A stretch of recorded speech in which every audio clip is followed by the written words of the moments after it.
Go with her teacher.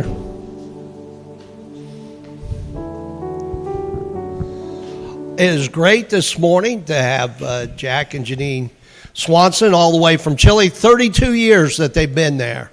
And, man, they've been coming and going. And last year they couldn't come because Janine had slipped.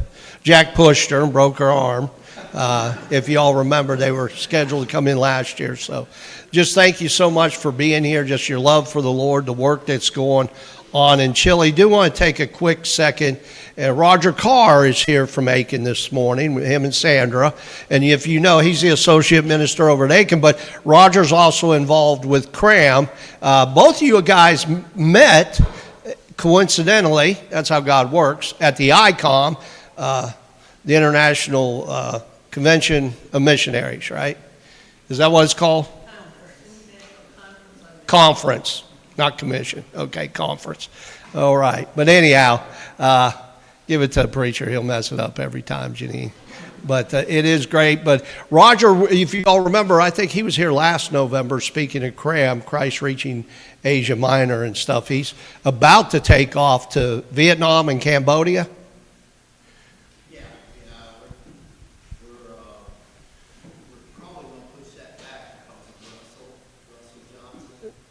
Pass, yeah.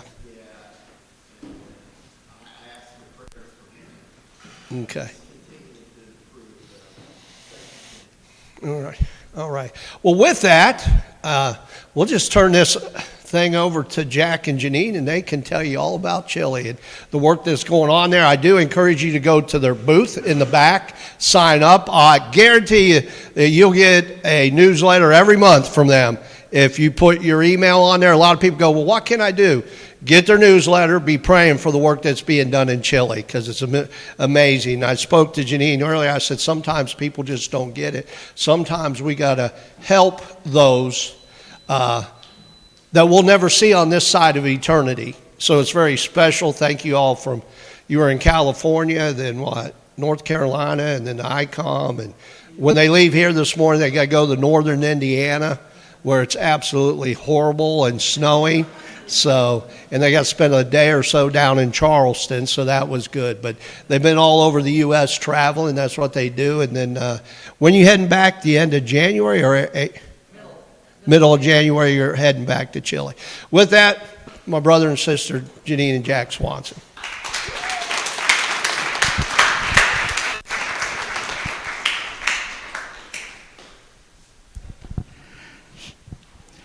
Thanks, Tim. The weather might be horrible, but it's probably not as horrible as making Lori dress up in that shirt. Beautiful. You're trying to give brownie points already. Buenos dias. Buenos dias. That song, I can only imagine. I don't know if several of you have seen that movie. What a powerful story of redemption that movie represents. It's a powerful story of redemption that actually speaks about the redemption of every single one of us. And maybe we're not the dad in that movie, but all of us, without Jesus, are destined for eternal punishment, eternal separation, gnashing of teeth. But it's more than that, because we miss out on this life with Jesus inside. And that movie is very, very moving. It was for me. And so every time we sing it, or I see that movie again, because I got it on DVD, I relive Jesus coming in the form of a person, just like us, to do what only God could do. And it's a celebration, just as it is for Janine and myself to be in Chile. It's really a celebration. It's not a job. It's a celebration, because God has this really neat plan for every single one of us, and a place for us to serve him. And sometimes, like in my case, it took 39 years to get there and understand Jesus as Lord, only because we were invited to the Christian church by a soccer dad. Can you imagine? If we can only imagine, no. Can you imagine that, how God works through his Holy Spirit, through divine appointments? He doesn't want to lose anybody, none of us. So he even shoves some Spanish into this not so bright head. Let's see, let's get this on. Am I on? Hello? Can you hear me? Here, I'll push this button and you Okay. can talk on that button. Into his pea brain. No, not really. Although that's sometimes how you feel when you're learning another language, right? I think this works now. Oh, it does. Poor guy. I think, Jack, we need to say that, we need to do this service like Chilean style. And he didn't tell us how many minutes we have, so let's do it Chilean style. Some of the services we've been to are 2.5 and 3 hours. What do you think? Well, if there's a microwave, I guess they could warm up the food later. Right. Okay, let me pass some things around. You need to figure out what this is, what material this is made out of. Go ahead and pass it. This one I'm going to pass on this side, and this is cross stone, and this is an example of how we find it, and I'll tell you about it when it comes back up. That's my ring. And then let's put this one. You guys should know this. Let's see if someone knows what this is. Okay, it's a rock from Chile. And then on this side, I'm going to pass our prayer letter sign up in case you forget to go to our booth. And we do invite you to go to our booth and look at it because it's kind of fun and interesting. Just a word about that. Prayer, Jesus being God and man, but do we see how many times in the Bible it refers to Jesus having to pray, as was his custom? And yet, sometimes we miss that. We miss that because we talk about prayer as something that, yes, we should pray.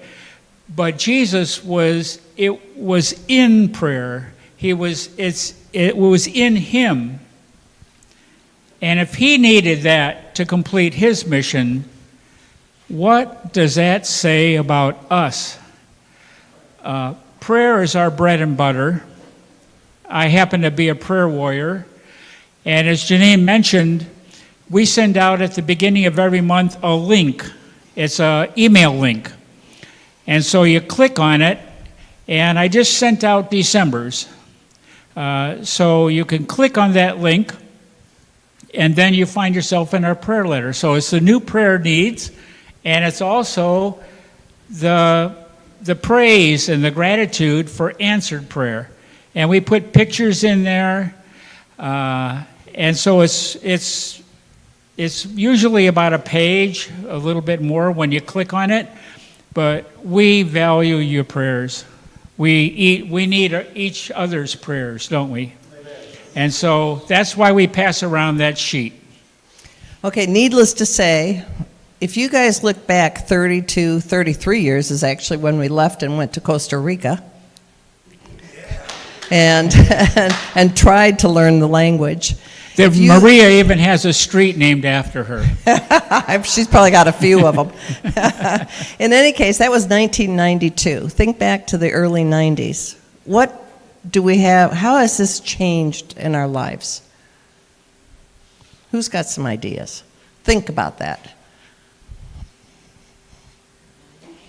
No changes? Technology. When we left, there was no email. We were just starting to learn in 1995, I think, about the World Wide Web, whatever that was. And so we had a computer maybe. I don't even remember if we had one in Costa Rica. But things have changed a lot. Things have changed. Cell phones. There were no cell phones at that point, I don't think, or maybe, you know, the great big ones or whatever. So things have changed a lot in Chile. Now, if you look up here, you can see, what is that a map of? South America. And Chile is in red. And if you took Chile and moved it into the northern hemisphere, we would go from the base of Mexico to halfway up Canada. So we have a long country. And so we've had several things that we've done.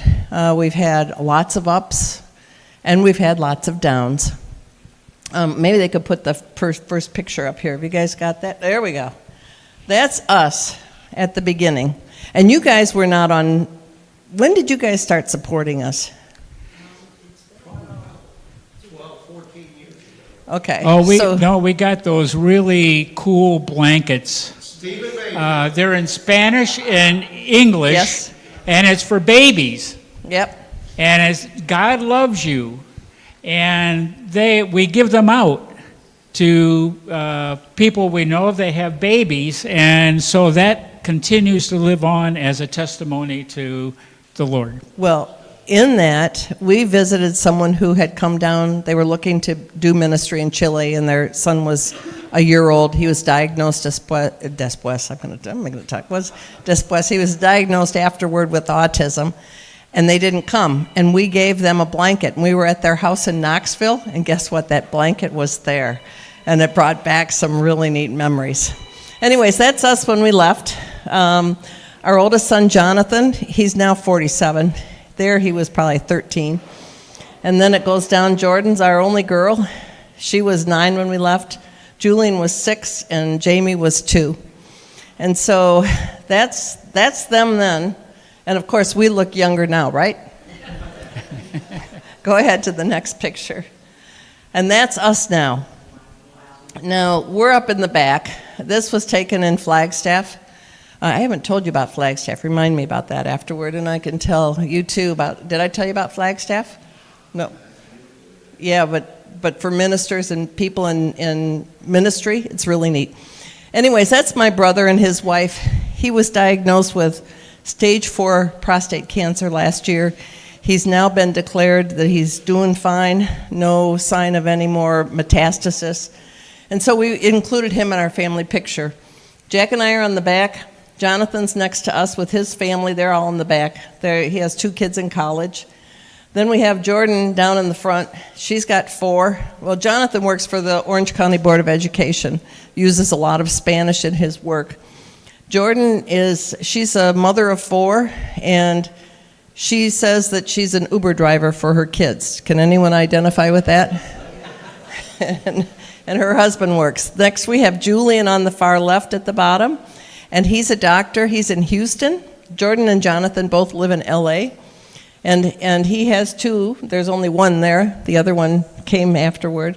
And then where's Jamie? Jamie's on the far right at the top. And Jamie and his wife live in Boulder. And he is a nurse. He's studying to be a nurse practitioner. And his wife is a family doctor. All of our kids use Spanish. And we would not do it any other way. It was really great. They speak a lot better than we do. Okay, let's move on to Chile. This is inside of our ministry site in Chile. It's a long rectangular, kind of like these church tables. These tables we have. So it's 10 meters wide and 50 meters long. Well, you need to have them figure that out. What's 10 meters? About how long? How wide? About 30 feet, a little bit more than 30 feet, maybe 33 by 170. So, it's really long. So that family is, Janine and I are there with Carolina sitting at the back, and her husband, Julian. She is the one that coordinates. We have a ministry for people coming to Santiago for medical treatments, either their children or themselves. And whoever is not in the hospital can stay at our ministry site for free. But it's more than that, because Carolina receives them. So you're received in, she prays with them, she plants seeds, and they also, once a week, meet with all the people that are in our property so they can pray together and tell them. And we also always mention Jesus, because and two of the guys that have been there started coming to the church services with Carolina and Julian while they were at our property. So but we it's have. a really good ministry. Let me tell a little bit. We have. You have to remember, Chile's long and not wide. So if you took Chile and you put it into the United States, we could go from New York to San Francisco, and it would be 50 miles wide, 250 miles wide. And you would say to everyone in that strip of land, if you have anything complicated, and I'll say probably more complicated than chemotherapy, you have to go to Chicago. Can you imagine that? Everyone from San Francisco and New York, they all come to Chicago for care. And that's how it is in Chile. So we have people from up and down the country. We have kidney transplants. We've had bone marrow transplants. We've had babies that, or little children that are burned. We had a baby a couple years ago that was born with its intestines outside of its body. So we have all kinds of people that are coming in, and that is Carolina's ministry, is to work with them. We also, earlier on, we had a children's home there, and we've used the property. I mean, everything was donation, and we have 4 houses on the property. Each one is about 1,000 square feet. And so we have one house. The 2 middle houses, one is for men, one is for women. They live in the 4th house, and then behind them is our office building and actually space if we had a church service for about 50 people. And so Carolina takes care of all of that, and that's her ministry. We have one house for men and one house for women. And most of they call them casas de acogida. It's like a refuge house. But most of those houses in Santiago are one great big building. And so they don't allow men because they don't want women and men in the same house. But we have the advantage of having those 2 duplexes, so 4 houses, and we can put men in one and women in the other one. But let's back up just a little bit, almost back to the movie I Can Imagine. Because most people in Chile, and we're talking more than 3/4 of the people in Chile, have no clue as to who Jesus Christ is. They know Mary. They know Maria. We are not a closed country, but children do not grow up in families that believe that are Christian. Our president, outgoing president, is communist. We just had elections. Usually it's socialist or non-socialist. But Boris, the communist president, and the socialist president say, I don't know if God exists, but I don't believe in him. And so Chileans, by and large, that influences the university professors, it influences the teachers. And it's not a country where people are used to even being in a church. The Catholics are born Catholic, and so their influence is waning as the new generation says, well, I don't want to run to a statue of Mary and pray to Mary. Makes no sense. Their grandparents did, and their parents probably still believe it, but they don't believe it. And so most of the people that come to stay on our property in Santiago are hearing about Jesus for the first time, or actually knowing him, but also experiencing him for the first time. And that's why it's such an important ministry. Okay, let's go on to the next picture. There's some of the people who've come in. So the people on the left have come from way far south, a fishing village. He had a bone marrow transplant. You can kind of see that he doesn't look real healthy. His sister was the donor, And on the other side, we have a couple from the far north of Chile, and he has Parkinson's. So when they come in, then they go ahead and open them up from here to here, and then they put in whatever transmitters or whatever they put in them. And so that's one of the couples that's been there. Go ahead to the next. There's Edison with Carolina and Julian. And Edison and the next guy in the next picture have gone to church with Carolina and Julian. And that's where we're going. Man, that's what we want them to do, is go to a church that teaches the Bible. And then the next steps that we'll be working with Carolina on is finding a church that will reach out to them where they live. And so in Chile, it's kind of, well, I think we talked about it a little bit last night. The general example is the pastor's in charge. He's what would you say, God's figure here on earth? I mean, No, unfortunately, most non-Catholic churches are Pentecostal churches, but that isn't so much free spirit. It's very authoritarian, very, very regimented, and the pastor replaces Jesus as the head of the church. The authority. And so they are not healthy churches by and large. And so when we work with Carolina to find a church, we usually try to have her look around and see, okay, what churches are there in that part of the country? Mm-hmm. This is Rodrigo, and he had laryngeal cancer. Now, we all know laryngitis, but I don't know what laryngeal cancer is. But anyways, he was cut from here to here and you can see that he's got the opening here. And he's doing well. And he will be with us until the end of the year. He's been there since June. So we have, like the other couple that had the bone marrow transplant, were with us almost a year. So we have people who, we don't limit how long they can stay. We have different rules that we set down, usually rules that you can't bring in kids, because we're looking at our place as being a refuge. We're not looking at it as having the kids running around, and because you'll see that, I guess we don't have that picture. Back in our display, I have a picture of a little girl, and she has a white dog, and that was Mijurai.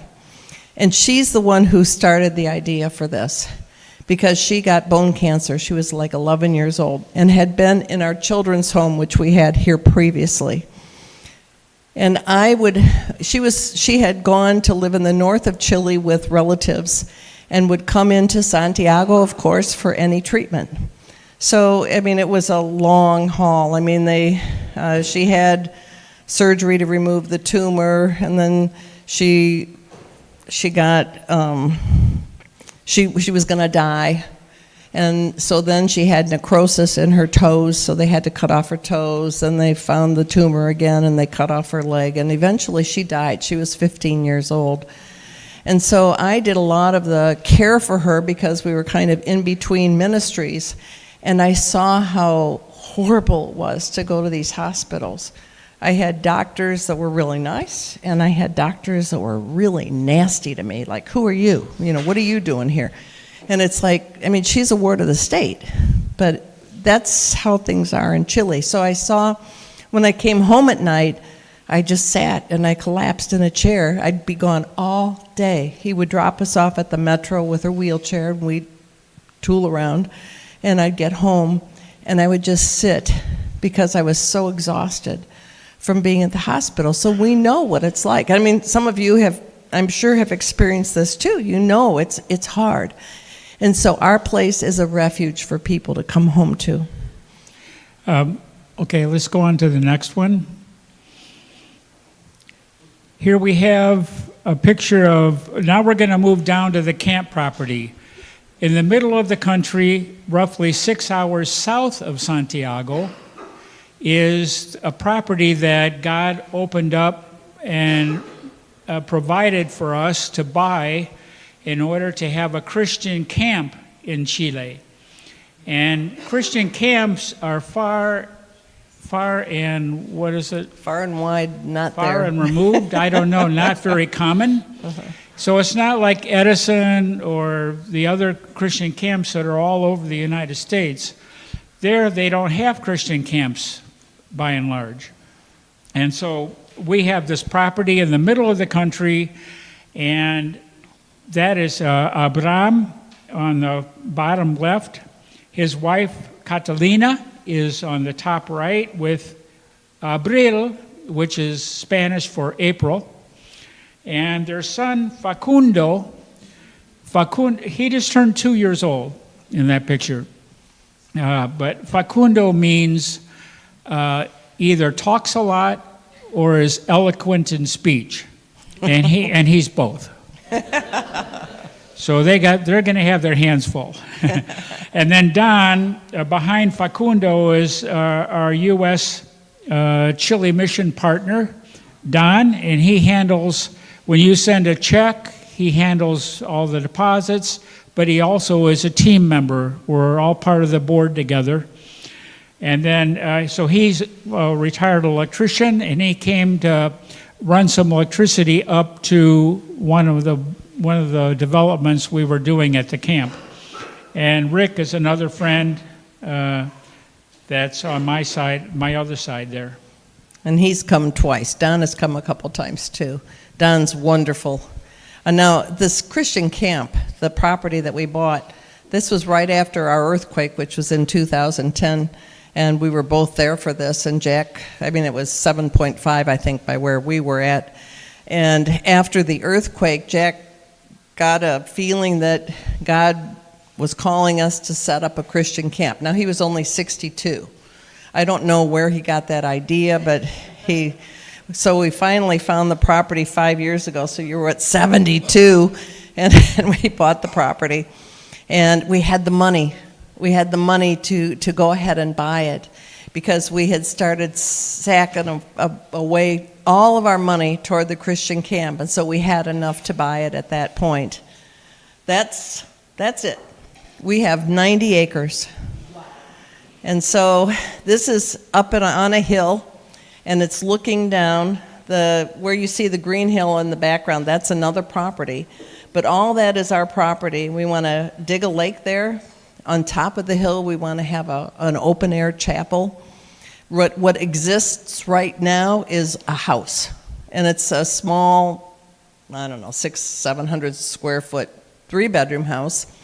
And Abraham had said to us a few years ago, we have to put on another bathroom. If we want to have people here, we got to put on another bathroom. So he added on another bedroom and a bathroom with private entrance outside, and he can cut it off from his house. And then... Well, this isn't the house, but these are some broken down structures that'll probably fall down sooner or later. They're adobe. Go ahead. We can go ahead in the next picture. There's kind of a map. And so you see the lake, and then behind the lake is the hill. We want to handle up to 100 children. And so we want to do high ropes, we want to do low ropes, we want to do gaga ball and 9 square. Do you guys all know what those are? 9 square and gaga ball? That's real common in the camps, and it's really fun and not expensive. And so that's our property. And then the road, that squiggly thing at the north, that's not the end of our property. We go on quite a bit more. But that is the public road. And the public road in the country goes right through your property. And so our property line on the east side is flooded in the winter. We could have 3 to 4 feet of water on our roads. So we are working to try to get that, the county, like the equivalent of a county, would put the road on higher ground so that we're able to get in and out. This is our excavator. We definitely need an excavator, and that is it. We also just sent a 40-foot high cube container, shipping container, to Chile, and it has arrived, and that has inside of it a skid steer. which will be very useful in what we have to develop in clearing brush from the tent camping area and in other places as well. There's a container after it was filled, leaving our property in Northwest Indiana. We live on a Bible conference grounds, which has been our furlough house all this time. And so it's on its way. Let's move on. Well, let me tell this one. Okay, so there's a bunch of mattresses, right? Okay, so we left Chile in April, and we were talking about sending a container at that point. We had two groups who came in. The first group that came in worked with us on some construction. And so Jack and Abram and one of the guys went out to look at a dump truck. Is this what we need, is a dump truck? And the guy has a heavy equipment business, and he said, no, you need a skid steer. Well, there's a skid steer. So we said, okay, fine, we're going to work on a skid steer. Okay, do we need it? We need a container for that. Okay, now then the next group came in, and they helped us with some other projects. And they said, could you use chairs? How many? How many campers we want? Could you use 100 chairs? Yes, we could use 100 chairs. So we planned it, and we had to do all the stuff to figure it out. What do you do when you get a container? Should we buy it? Yeah, we bought it. You have to have it certified so that it could go on the ocean. All kinds of stuff like this. And so we waited for the chairs to come in. In the meantime, we went to a Christian camp, and one of the guys at the camp had offered us some 3/8 inch zip line because they had to upgrade to a half inch. We said, sure, we'll take your zip line. How are we going to get it to Chile? Well, now we got a container. And so then he says, okay, well, you need to go check out this other ministry. You know, they have all kinds of stuff. It was in Middle Illinois, and they had all kinds of stuff. If you needed to furnish a home, they had everything. And they said, well, next week we're going to Illinois State University. They're going to give us 300 mattresses. And I said, oh, okay, fine. So we rented a truck, and Jack went and filled the 26-foot truck with 92 mattresses. And in the meantime, I called the conference grounds where we live, and I said, I thought, well, we could probably use 50 mattresses. We don't have a building to put them in. We can leave them in the container, but we need to, what are we going to do with the rest of them? I mean, we could have taken them too, but we wanted to go with 50. And so I called up the conference grounds, and the director said, you're kidding me. You're offering us mattresses? And I said, yeah. I said, why? And he said, I had a request at the beginning of the summer for mattresses, and we had no money. So there's their mattresses. So they came in. So, and they use them at Illinois State University 4 years, and then they replace them all, and they were in really good condition. Mm-hmm. Wonderful. Okay, let's move on. There's a log splitter. Our neighbor on the grounds had a log splitter, so that's in the container. And this is a picture of a couple from the second church that came. We get the time to come to Chile and help at the camp property is January, February, March, April. Those are the 4 best months to come because it's summer. It never rains in the summer. Nice and dry, no mosquitoes for anyone that's interested in that. But their church sent a team of 11, and they all had these T-shirts. The church has left the building, which was very appropriate. Very good. This is another group. This is the first group that came in January from Ohio. And they had a lot of construction guys in the group, and women too came. And so they put up these great big long poles, metal poles. They donated a laser surveying instrument to get perfectly level whatever ground you wanted to build on. And using the excavator and their skills, they put up these 16 poles, and now there's a platform on the about the height of the rock wall you see on the left, and then there's a roof over it, and now there's also a rectangular room on it that's probably 10 feet by 20 feet that has 4 bunk beds in it. So now we have more bunk beds for housing. Room for 10 without going to the floor. And they did what they did before they started. They prayed, and this is them getting ready to leave, and they were praying and giving God thanks for what He just did through them. We also have gotten several groups of Mennonite young people. The Mennonites have a mission in Colombia, and a young person comes from different places in the States. They go to Colombia for 6 months, and when they get to Colombia, they're sent out to various Central American and South American countries. And so they might see like 10 or more countries in those 6 months. And we've been blessed to be able to receive several teams of them. This was a team of girls. And we always link them up to one of our Chilean groups, Chilean churches that we work with. And so they linked up with a youth group, young adult group of a church that we're very close with, and that gave them a chance to mingle and share and celebrate the Lord that way too. Is that the end? Okay. Where are my things that we sent out? Okay. Yeah, you can leave that here.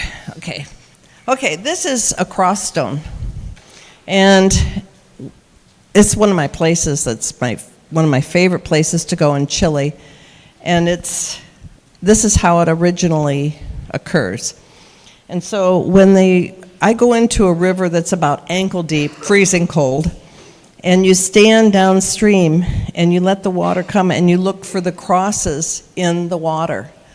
And so that's where I didn't get my ring there, but that's where we have gotten different stones. And then they take it and make jewelry out of it. My necklace is also made out of that.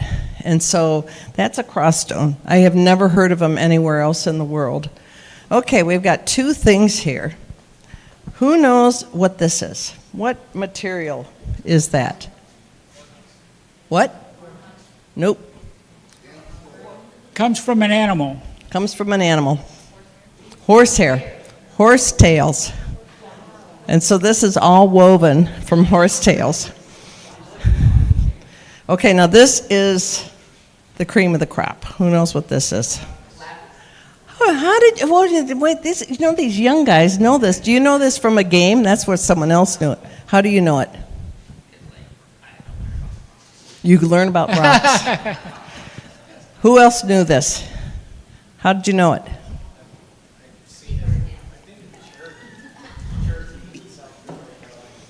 Okay, so there is a mine in Chile, and there's also a well-known mine in Afghanistan. Where else would you know lapis from? The Bible. The Bible. Every time that they talk about a blue stone in the Bible, it refers to lapis lazuli. And so they wonder if that was the blue stone that they're referring to in Solomon's crown, and I think the ephod, all kinds of stuff. So anytime you run across the blue stone in the Bible, and in the footnote it'll say that it may have been lapis. That's what we have to share about Chile, but really, aren't we talking about all of ourselves? We only have, why did he pick us to go to Chile? We didn't even know him personally, not in our hearts for sure, when we were invited by that soccer dad to a Christian church. And we had a question, and the minister said, well, why don't we see what God says about that? Do you have a Bible? First time we didn't in our look lives. At the Bible for answers. We just thought it was a study, Bible studies.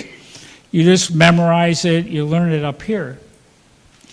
But this is the only time that any of us have to be in this world before we go on to I Can Imagine. This is the only time. And so what could be better than to put ourselves inside of Jesus while we have this opportunity to do that? I just can't even express what he's meant to us. And this happens, as I said before, that he had picked Chile for us. We had no idea, and we would have told anyone, you have to be crazy to think that. We also are looking for teams to come. Yeah. It can be a team of 4 people, or 6 people, Or even 8 people, one or 10 person people. that wants to come and run around with our excavator. I mean, we'd love to have people come and visit us. And if that's a possibility, you just need one person to head that effort up and put themselves into contact with us. We would love to be able to receive you in Chile for just over a week to help Or 2 do what weeks, those or other 2 months, groups have done 2 and years. the Mennonite groups have done. And it costs less than $1,000, including your airfare and your cost for being there. So it's not something that's unreachable. The airfare is probably $700 or $800, and we charge $15 a day so that it's not a weight on our ministry. And I mean, we just would love to have people come. You come down to Chile, and you want to come and work for a week and then go off on vacation, we can help you with that too. Chile has some beautiful, beautiful places. In John 17, Jesus prayed first for himself, and then he prayed for his disciples, and then he prayed for all of us. And this is his prayer for all of us. My prayer is not for them alone, speaking of his disciples. I pray also for those that will believe in me through their message, that all of them may be one, Father, just as you are in me and I am in you. May they also be in us, so that the world may believe that you have sent me. I have given them the glory that you gave me, that they may be one as we are one, in them and you in me.